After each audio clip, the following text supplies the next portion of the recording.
Zee 24 तास एक पाऊल पुढे। स्वाभिमानी शेतकरी संघटनेचे नेते राजू शेट्टी आणि त्यांच्या सहकाऱ्यांची दिवाळी तुरुंगातच जातीये। ऊस दरासाठी पुकारण्यात आलेल्या आंदोलनाप्रकरणी खासदार राजू शेट्टी, सदाभाऊ खोत आणि सतीश काकडे यांच्यासह अनेक कार्यकर्त्यांना 14 दिवसांची न्यायालयीन कोठडी सुनावण्यात आली आहे। कालच्या चक्काजामच्या पार्श्वभूमीवर इंदापूर पोलिसांनी स्वाभिमानी शेतकरी संघटनेच्या नेत्यांना ताब्यात घेतलं होतं। रात्री पुण्याच्या जिल्हाधिकाऱ्यांच्या परवानगीनं आंदोलकांना इंदापूरच्या कोर्टात हजर करण्यात आलं। कोर्टात आंदोलकांनी जामीन घेण्यास नकार दिल्यानं त्यांना कोर्टानं 14 दिवसांची न्यायालयीन कोठडी सुनावली आहे। आंदोलनाच्या काळात 2 शेतकऱ्यांचा मृत्यू झाल्यानं आत्मक्लेश म्हणून जामीन नाकारल्याचं राजू शेट्टी यांनी सांगितलंय।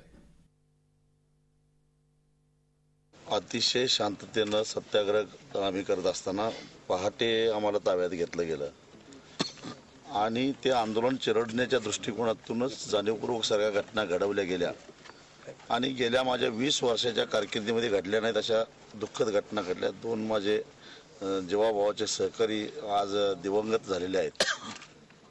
याच्यामध्ये गेल्या 20 वर्षामध्ये माझ्या आंदोलनामध्ये कधी वाईट घटना घडल्या नाहीत किंवा जीवितहानी झाली नव्हती, परंतु यावेळी झाली। किंबहुना काही लोकांनी त्या पद्धतीनं जाणीवपूर्वक प्रयत्न केले असं म्हणावं लागेल आंदोलन चिरडण्याच्या दृष्टीनं। आणि ही दिवाळी पवार काका पुतण्यांना लखलाभ हो, महाराष्ट्राच्या मुख्यमंत्र्यांना मी दिवाळीच्या शुभेच्छा देतो।